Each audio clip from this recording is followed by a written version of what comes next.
We have a particularly touchy topic today to discuss, unlike our regular health videos.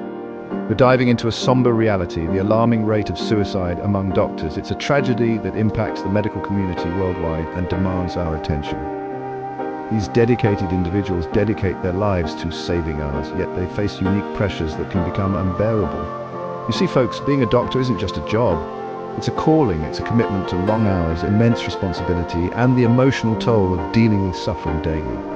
These pressures, coupled with societal expectations and the fear of appearing weak, create a perfect storm that can lead some doctors to a breaking point. We need to remember that doctors are human beings just like you and me. They experience the same emotions, face similar life challenges, and deserve our compassion and support. It's time we break the silence surrounding this issue and offer our support to those who dedicate their lives to healing others. Let's talk numbers, because the statistics are truly alarming. Did you know that doctors have one of the highest suicide rates of any profession? That's right, you heard it here. Studies show that physicians are more likely to die by suicide than the general population. In fact, some research suggests that doctors are 2 to 4 times more likely to take their own lives than non-physicians. That's a staggering difference. And it's not just a problem in one country. This is a global crisis. From the United States to Europe to Asia, doctors everywhere are struggling. But why? Why are these highly trained, intelligent, and compassionate individuals more susceptible to suicide? Well, there's no single answer. It's a complex issue with multiple contributing factors. But we're going to break it down for you in the following sections. Stay with me. Becoming a doctor is a long and demanding journey, no matter where you are in the world.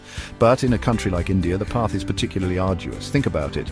A massive population, limited resources, and intense competition create immense pressure on aspiring medical professionals.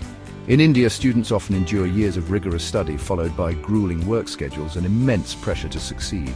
Now compare this to other countries where the training might be shorter, the support system stronger, and the work-life balance slightly better, though let's be honest, not by much. This doesn't mean that doctors in other countries have it easy. The medical profession is inherently demanding regardless of location. However, the unique challenges faced by Indian doctors, such as the sheer volume of patients and the emotional burden of witnessing immense suffering, can contribute to higher levels of stress and burnout.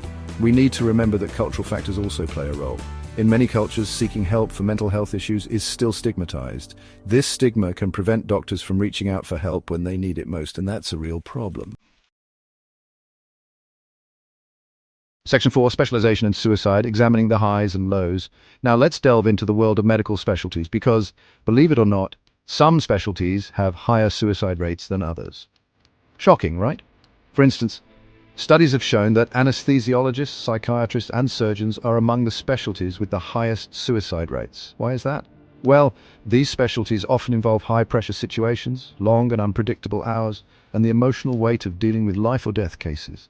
They're constantly making critical decisions that can have profound consequences. On the other hand, specialties like pediatrics and family medicine tend to have lower suicide rates. These specialties often focus on building long-term relationships with patients, which can provide a sense of purpose and satisfaction. Now, I'm not saying one specialty is better than another.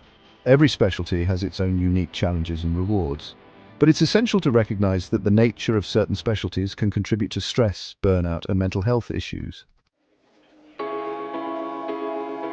Section 5, Behind the Stethoscope, Recognizing Depression in Physicians. You see, folks, depression doesn't discriminate. It can affect anyone, regardless of their profession, intelligence, or social standing, and doctors are no exception.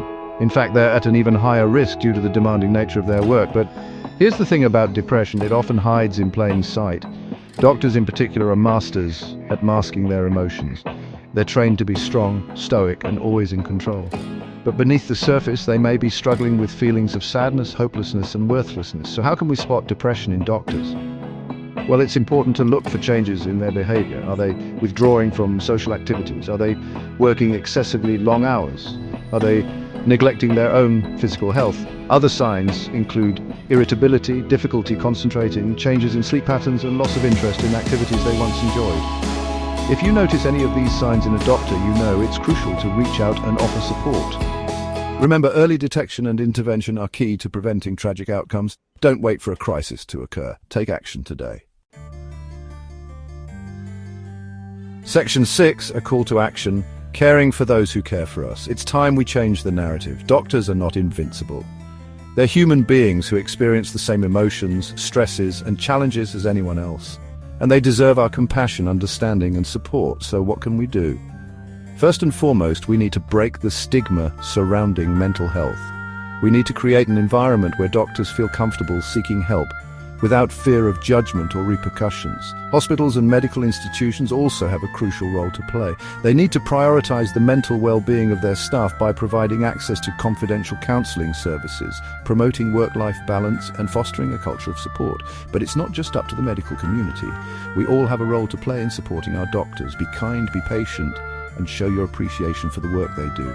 Remember, a simple thank you can go a long way. Let's work together to create a world where doctors feel valued, supported, and empowered to seek help when they need it most. After all, their well-being is our well-being.